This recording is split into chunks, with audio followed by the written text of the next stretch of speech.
안녕하세요. 여러분의 삶에 따스한 위로가 되고 싶은 제이의 쉼 책방입니다. 오늘도 평안한 하루 보내셨나요? 오늘은 그냥 흘러넘쳐도 좋아요 라는 제목의 책과 함께 하겠습니다. 저자는 백영옥 님인데요. 평소 굉장히 책을 많이 읽고 거의 활자 중독에 가까운 만큼 여러 작품들을 많이 읽는 그런 분이라고 하네요. 그래서 이 저자가 그동안 오랫동안 차곡차곡 모아온 고르고 고른 인생의 문장들을 소개하는 에세이라고 합니다. 책을 읽다가 영화를 보다가 텔레비전을 보다가 길에서 마주친 글귀에서 문득 마음을 흔들었던 문장들을 꼼꼼하게 이 책에 모아놓았다고 합니다. 자, 어떤 보석 같은 문장들이 있는지 같이 살펴보도록 할게요. 참, 구독과 좋아요는 큰 힘이 된다는 거 아시죠? 그냥 흘러넘쳐도 좋아요. 저자 백영옥. 가장 하고 싶은 바로 그 일을 하렴. 세상이 거대한 흰색 모포에 덮여 있는 듯 며칠 내내 눈이 내렸습니다. 일본 홋카이도의 한 료칸에 머무를 때였어요. 공항이 폐쇄되고 열차가 멈춰서고 상점의 셔터가 내려져 있었습니다. 세상이 잠시 깊은 숨을 참고 있는 것처럼 보였어요. 그렇게 고요한 눈 세상 속에서 평생 볼 눈을 하염없이 본 것 같아요. 시집 한 권을 불을 밝힐 유일한 성냥처럼 쥐고 말이죠. 두 번은 없다. 지금도 그렇고 앞으로도 그럴 것이다. 그러므로 우리는 아무런 연습 없이 태어나서 아무런 훈련 없이 죽는다. 우리가 세상이란 이름의 학교에서 가장 바보 같은 학생일지라도 여름에도 겨울에도 낙제란 없는 법, 반복되는 하루는 단 한 번도 없다. 두 번의 똑같은 밤도 없고 두 번의 한결같은 입맞춤도 없고 두 번의 동일한 눈빛도 없다. 어제 누군가 내 곁에서 내 이름을 큰 소리로 불렀을 때 내겐 마치 열린 창문으로 한 송이 장미꽃이 떨어져 내리는 것 같았다. 오늘 우리가 이렇게 함께 있을 때 난 벽을 향해 얼굴을 돌려버렸다. 장미가 어떤 모양이었지? 꽃인가? 돌이었던가? 야속한 시간, 무엇 때문에 너는 쓸데없는 두려움을 자아내는가? 너는 존재한다. 그러므로 사라질 것이다. 너는 사라진다. 그러므로 아름답다. 미소 짓고 어깨 동무하며 우리 함께 일치점을 찾아보자. 비록 우리가 두 개의 투명한 물방울처럼 서로 다를지라도. 비스와바 쉼보르스카, 두 번은 없다. 비스와바 쉼보르스카는 폴란드의 시인이자 번역가입니다. 시인들은 그녀를 시인의 시인이라고 부르기도 하죠. 그녀는 1996년 노벨문학상을 받은 후 2012년까지 많은 작품을 썼는데요.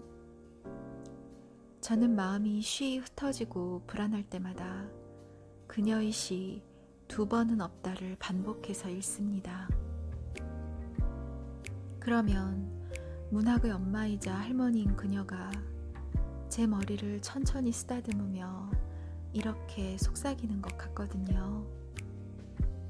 두 번은 없단다.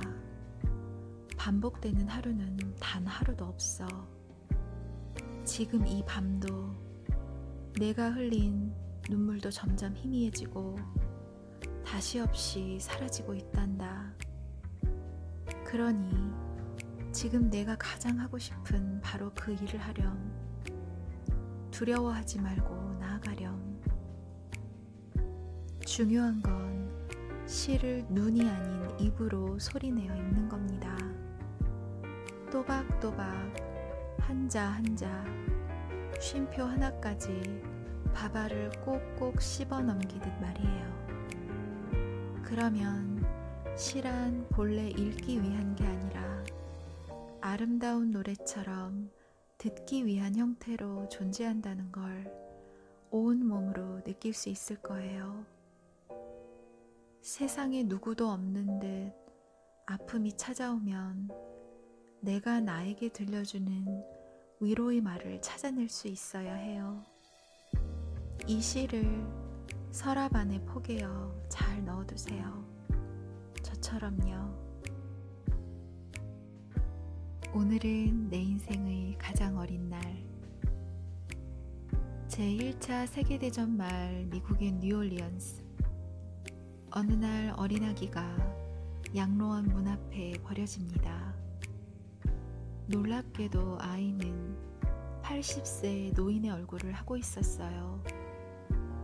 사람들은 아이를 벤자민이라고 부릅니다. 시간이 흐르자 더 놀라운 일이 벌어져요. 나이가 들수록 벤자민의 얼굴이 젊어지거든요. 벤자민이 12살이 되었을 때 그는 80대에서 60대의 외모를 가지게 됩니다. 노인에서 중년으로, 중년에서 청년으로, 청년에서 다시 어린아기로. 벤자민의 시간은 보통 사람들과 다르게 거꾸로 가요. 내가 신이라면 청춘을 인생의 맨 마지막에 놓겠다고 말한 이는 톨스토이입니다. 이 말은 삶의 가장 빛나는 순간은 청춘이라는 뜻일 테죠.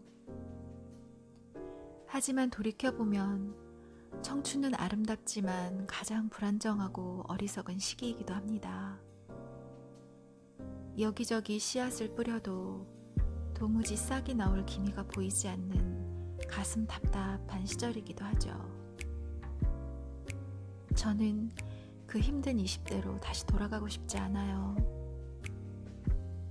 벤자민 버튼의 생로병사는 아기로 태어나 젊은이에서 노인으로 죽어가는 우리와 정반대지만 이 둘은 동양의 윤회사상과 메비우스의 띠처럼 겹쳐져요.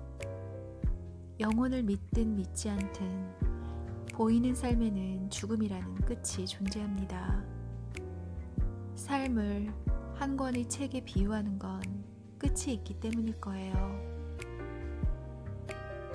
가치 있는 일을 하는 데 있어서 늦었다는 건 없다. 하고 싶은 것을 시작하는데 시간의 제약은 없단다. 너를 자극하는 뭔가를 발견해내기를 바란단다. 전에는 미처 느껴보지 못했던 것들을 느껴보길 바란다. 서로 다른 시각을 가진 많은 사람을 만나보기 바란단다. 내가 자랑스러워하는 인생을 살기를 바란단다. 이게 아니다 싶으면 다시 처음부터 시작할 수 있는 강인함을 갖기를 바란단다.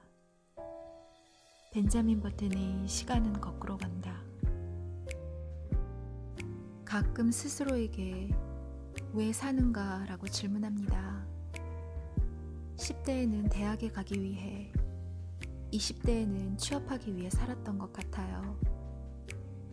이렇게 살다 보니 10대의 풋사랑은 대학의 걸림돌처럼 느껴졌고 20대의 잦은 실패는 취업의 장애물로만 보였습니다. 지름길로 가고 싶어 길 옆에 핀 꽃을 보지도 못한 채 지나가 버린 거죠. 왜 사느냐는 질문에 대한 답은 여전히 모르겠습니다.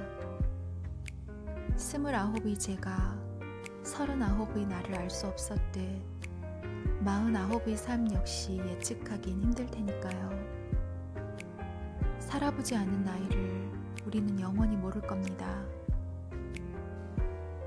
전 세계적으로 가장 많이 팔린 책이지만 가장 읽기 힘든 책 중 하나인 시간의 역사의 저자 스티븐 호킹 박사 역시 비슷한 질문을 던집니다. 우주가 어떻게 만들어졌는지는 알겠는데 왜 만들어졌는지는 모르겠다. 천재 물리학자가 평생 찾지 못한 답을 저 역시 찾지는 못할 겁니다. 이제 10년 후 거창한 무언가를 이루겠다는 생각보다는 10일, 10시간 후의 나와 10분, 10초 후의 세계에 더 집중하려 노력합니다. 어쩌면 현자는 그 10초가 1초에 맞닿은 후 지금 이 순간에 머무는 영원의 기술을 터득한 사람들일지 모르겠네요. 타인과 나의 관계보다 중요한 게 나와 나의 관계라면 그것보다 더 근본적인 건 나와 지금 이 순간의 관계가 아닐까요? 내가 살 수 있는 건 지금 이 순간뿐이고 미래와 과거는 우리 힘으로 어쩔 수 없는 것이니까요. 노인에서 아기가 된 벤자민 버튼의 얼굴을 오래 바라봤습니다. 가장 긴 시간을 살아낸 벤자민의 얼굴이 가장 어리다는 건 제게는 삶에 대한 아름다운 은유처럼 느껴졌어요. 잊지 마세요. 오늘은 내 인생의 가장 어린 날입니다. 오늘은 여기까지 읽겠습니다. 여러분들에게 편안한 위로의 시간이 되었으면 하는 바람입니다. 그럼 다음에 또 만나요.